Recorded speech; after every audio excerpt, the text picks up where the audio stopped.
আসসালামু আলাইকুম, welcome back to my channel Borna food fusion. আমার আজকের রেসিপিতে থাকছে চিকেন শামি কাবাব বা চিকেন টিকিয়া কাবাব। কাবাব মনে হতেই অনেক ঝামেলার একটা ব্যাপার মনে হয়, তাই আজ আমি খুব সহজেই কোনো বাটাবাটি কিংবা ব্লেন্ডার করা ছাড়াই কিভাবে কাবাব তৈরি করা যায় তা দেখিয়েছি সহজ রেসিপিতে। আর হ্যাঁ, এই কাবাবটি খেতে কিন্তু মাশাআল্লাহ দারুণ ইয়ামি হয়। আজ আমি কাবাব তৈরির জন্য এখানে 500 গ্রাম চিকেন এবং 250 গ্রাম বুটের ডাল নিয়েছি। আর এই বুটের ডালটা আমি 4 থেকে 5 ঘন্টা সময় ভিজিয়ে রেখেছিলাম। ভিজিয়ে রাখলে এটা খুব তাড়াতাড়ি কিন্তু সিদ্ধ হয়। আর এই দুই উপকরণটা আমি এখন একটা প্যানে নিয়ে নেব, আর সেখানে দিয়ে দেব যে প্রয়োজনীয় উপকরণগুলো রয়েছে সেগুলো। আর হ্যাঁ, আমি কিন্তু এই চিকেনটা যেটা বুকের অংশ হাড় ছাড়া সেখান থেকে কিন্তু নিয়ে নিচ্ছি। আপনারা অবশ্যই কোনো হাড় ছাড়াই চিকেন নেওয়ার চেষ্টা করবেন। আর যেহেতু আমরা কোনো বাটাবাটি করব না, তাই আমরা মুরগির যে বুকের মাংসটা সেটাই নেব। এখানে দিয়ে দিচ্ছি 1 কাপ পরিমাণ পেঁয়াজ কুচি, আর তার সাথে দিয়ে দিচ্ছি 1 টেবিল চামচ গুঁড়ো মরিচ, হাফ টেবিল চামচ হলুদ গুঁড়ো, তার সাথে দিয়ে দিচ্ছি 1 টেবিল চামচ আদা বাটা, 1 টেবিল চামচ রসুন বাটা, আর স্বাদ মতো লবণ। অবশ্যই লবণটা কেমন হয়েছে সেটা পরে টেস্ট করবেন। এখানে দিয়ে দিচ্ছি 2টা কালো এলাচ, 5টা লং, 4টা সাদা এলাচ, 8টা কাঁচামরিচ সেটা আমি কেটে নিয়েছি, আর 3 টুকরো তেজপাতা। অবশ্যই কাঁচামরিচটা অ্যাভয়েড করবেন না, কাঁচামরিচের একটা দারুণ ফ্লেভার থাকে। আর সাথে দিয়ে দিচ্ছি 1/4 কাপ সয়াবিন তেল। এটা রান্নার রেগুলার তেল, আপনারা যে কোনো তেল ব্যবহার করতে পারেন। আর হ্যাঁ, এখানে কিন্তু তেলের পরিমাণ কম দেওয়াই ভালো, এতে করে কাবাবের টেক্সচারটা ঠিক থাকে। এই সবগুলো উপকরণ আমি এখন প্যাচুলা দিয়ে একদম মিশিয়ে নেব। এই সবগুলো উপকরণ মিশিয়ে নেওয়া হয়ে গেলে এখানে আমরা পর্যাপ্ত পরিমাণ পানি অ্যাড করব। আর হ্যাঁ, এই বুট এবং মাংসের উপরে কিন্তু পানিটা থাকতে হবে, তাহলে এটা সুন্দরভাবে সিদ্ধ হবে। আর যেহেতু আমরা কোনো বাটাবাটি কিংবা ব্লেন্ডার করব না, তাই একটু পানির পরিমাণ বেশি দেওয়া উচিত। এই তো আমি পানিটা দিয়ে আবারও সুন্দর করে সবগুলো একটু মিশিয়ে নিব, আর সরাসরি চলে যাব চুলাতে। এই তো আমি আরও একটু পানি অ্যাড করে দিয়েছিলাম, আর চুলায় বসিয়ে মিনিট 2-3 জাল করার পরে আমি ঢাকনাটা খুলে আবারও নেড়েচেড়ে দিচ্ছি। আর এভাবে আমি 30 থেকে 35 মিনিট সময় নিয়ে আমি এই বুট এবং মাংসটা সিদ্ধ করে নিয়েছি বা রান্না করে নিয়েছি। এই তো দেখতে পাচ্ছেন আস্তে আস্তে পানিটা একদম টেনে যাচ্ছে।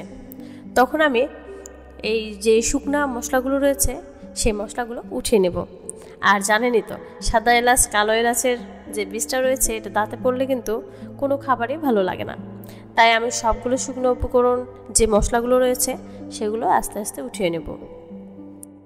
এই সবগুলো মশলা উঠে নেওয়া হয়ে গেলে আমি প্যাচুলাতে দেখিয়ে দিচ্ছি মাংসটা কেমন নরম হয়েছে। দেখতে পাচ্ছেন প্যাচুলা দিয়ে কিন্তু মাংসটা ভেঙে নেওয়া যাচ্ছে, তার মানে আমাদের বুট এবং মাংসটা পুরোপুরি রান্না হয়ে গেছে। এখন এইগুলো ম্যাশ করে নেওয়ার পালা। যতটুকু পানি দেখছেন এটা ম্যাশ করতে করতে একদম টেনে যাবে। আমি একটা পটেটো ম্যাশার নিয়েছি, আর সেটা দিয়ে সুন্দর করে ম্যাশ করে নেব। আর ভালোভাবে লক্ষ্য করবেন এই যতটুকু একটু লিকুইড ভাব রয়েছে এটা আমরা ম্যাশ করতে করতে একদম টেনে যাবে। আর হ্যাঁ, অবশ্যই একটু সময় এবং ধৈর্য নিয়ে ম্যাশটা করবেন, যাতে করে বুটের কোনো দানা ভাব কিংবা মাংসের কোনো টুকরা না থেকে যায়। এই তো আমার ম্যাশ করা প্রায় রেডি।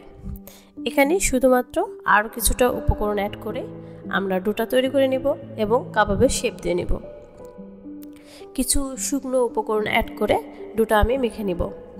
এখানে 1/2 কাপ পরিমাণ পেঁয়াজ বেরেস্তা নিয়েছি, সাথে নিয়ে নিয়েছি কিছুটা ধনিয়া পাতা, 1 টেবিল চামচ চিনি, 1 স্লাইস লেবু, একটু বেকিং পাউডার, সাথে 1 টেবিল চামচ জিরা গুঁড়ো, 1 টেবিল চামচ একদম গরম মশলা গুঁড়ো।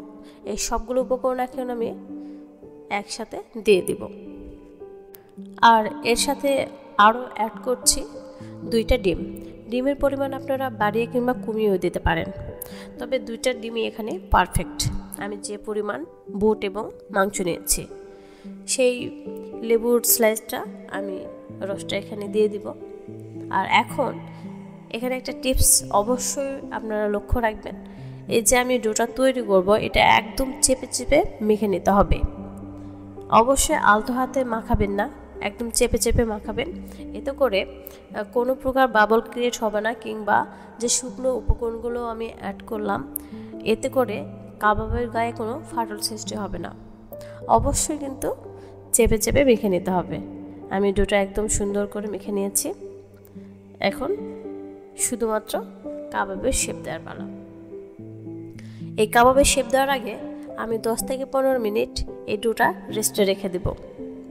ফিরলাম 10 থেকে 15 মিনিট পর। সামান্য তেল হাতে মাখিয়ে নিলাম, এতে করে কাবাব তৈরির সময় স্টিকি ভাবটা আর থাকবে না। কিছুটা ডো নিয়ে একটা শেপ দিয়ে নিব। সবসময় আমরা কাবাবের যে শেপটা দিয়ে থাকি সেভাবে তৈরি করে নিব। আপনারা চাইলে কিন্তু নানাভাবে কাবাবের শেপ দিতে পারেন। আমি গোল করে ঘুরিয়ে মাঝ বরাবর একটু চেপটা করে নিলাম। এভাবে হয়ে গেল কাবাবের একটা শেপ। এভাবে একে একে আমি সবগুলো কাবাবের শেপ দিয়ে নিব। আর আগে কিছুটা কাবাব আমি তৈরি করে রেখেছিলাম, এগুলো ভেজে নেওয়ার আগে আমি ওই কাবাবগুলো ফ্রোজেন করেছিলাম আধা ঘন্টার জন্য, সেগুলো দেখে নেওয়া যাক। এই তো দেখতে পাচ্ছেন আমার কাবাবগুলো কিন্তু একদম সেট হয়ে গেছে। এটা এখন আমি এয়ারটাইট একটা বক্সে রেখে দেব। এটা 15 থেকে 1 মাস আমি অনায়াসেই রেখে দিতে পারবো ডিপ ফ্রিজে। আর যখন আমরা ভেজে নেব 10 থেকে 15 মিনিট আগে বের করে একটু রুম টেম্পারেচারে আসলেই আমরা সেটা ভেজে নিতে পারবো।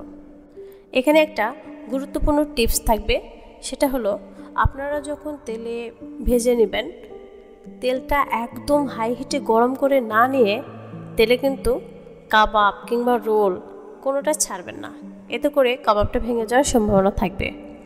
আর যখন আপনি পুরা তেলটা হাই হিটে হিট করে নেবেন তখন কিন্তু দেয়া মাত্রই কাবাবটা একদম ফুলে উঠবে। দেখতে পাচ্ছেন আমার কাবাবগুলো কেমন একটা লুক এসেছে, দেখতে কিন্তু খুব সুন্দর দেখাচ্ছে। আর এভাবে 2 থেকে 3 মিনিট পর একদম ব্রাউনিশ কালার হয়ে আসলে আমরা এটা উঠিয়ে নেব। এভাবেই সবগুলো কাবাব আমি ব্রাউন করে ভেজে নেব। আর কথা ফাঁকে বলে রাখি, আমার চ্যানেলে কিন্তু নানা ধরনের রেসিপি রয়েছে, আপনারা চাইলে ঘুরে আসতে পারেন। আর আজকের রেসিপিটা যদি ভালো লেগে থাকে তাহলে লাইক কমেন্ট শেয়ার করবেন এবং সাবস্ক্রাইব করে পাশেই থাকবেন। এভাবে সবগুলো কাবাব আমি ভেজে নিয়েছি। একটা কাবাব আমি ভেঙে দেখিয়ে দিচ্ছি। এই দেখতে পাচ্ছেন কেমন একটা ইয়ামি আর ডেলিশিয়াস লুক এসেছে, ভিতরটাও কিন্তু অনেক সুন্দর। আর এই যে দেখছেন একটু আঁশভাব, এটা কিন্তু পাটাতে বেটে কিংবা ব্লেন্ডার করে এই আঁশভাবটা থাকে না। তাই অবশ্যই যদি একটা ম্যাশার দিয়ে ম্যাশ করেন তাহলে এই টেক্সচারটা থাকে আর খেতেও কিন্তু অনেক ইয়ামি হয়। তাহলে চলে যাচ্ছি, ফিরবো আবারও কোনো রেসিপি নিয়ে। ততক্ষণ সবাই ভালো থাকবেন। আল্লাহ হাফেজ।